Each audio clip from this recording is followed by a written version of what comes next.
หมาลายมาเก็บขอนก็หมาเขียวมาเก็บขอนตาเกาอยู่เมืองไทยได้กินมาม่าไอ้ผักกัดแกงแค่นั้นตีมาตอบข้อความลัดเปียก็ในอีกหนึ่งค่ะนะอันมันว่าได้มันเลยว่าหังซึกอันเลยว่าหังกวนเหคอหนังเก่ามันว่าหังหมาแกก้อยกาพิจใจดังหมานั่นขนาดนะพิจใจดังหมาไล่แหหมาเขียวนั่นขนาดข้อความอันมันว่าในอ่าหมาเจ้านั่นนอนวันไปตับเหไปเก็บขอนกล้วยในเขานะเจ้าว่า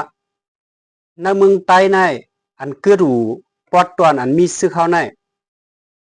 สังเจอว่าเฮาเมียก็เปิ้นได้พืชเขาเหมือนหนังปอดลาเซียวเซนวีจะนั่นกี่ขนาดข้อที่สองขวานอันว่าในซึกใต้อ่ำเก็บก็ซึกเปิ้นเก็บขนาดซึ่งมันก็เก็บจากการเป็นซึ่งในอันเก็บขอนนั้นมีเหตุจุ่มค่ะหรือเหตุเก็บขอนฮะเนาะข้อที่สามเฮียงแลอ่ำยิงเอาเมืองหนังเมืองไทยและเมืองขี่อันนั้นมันเป็นหลวงบองจึงเปิ้นไล่ลองงำเหยียนเยาก็เปิ้นมีเป็นเมืองรอดเลี้ยวก่อนขอค่ะเนาะเมืองใต้เฮาในเป็นพาละเป็นหลวงบองจึงม่านจ้ะค่ะค่อมดีกว่าใจอย่างม่านให้เขาปกป้องเฮาแน่อันไหนค่ะนะข้อที่สี่อันว่าอยู่เมืองไทยทุกค่าแหไล่ส่งเงินใส่กาขวานอันนั้นตอนใจก็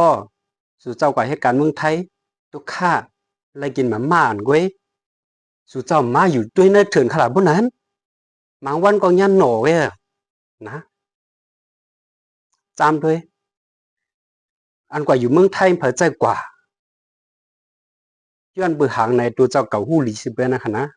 อันในแต่ก็ข้าพิจจะเห็นมาหลันจะพิจจะตังมาเองเหรอคะนะเอามือวนตัวอินค่ะ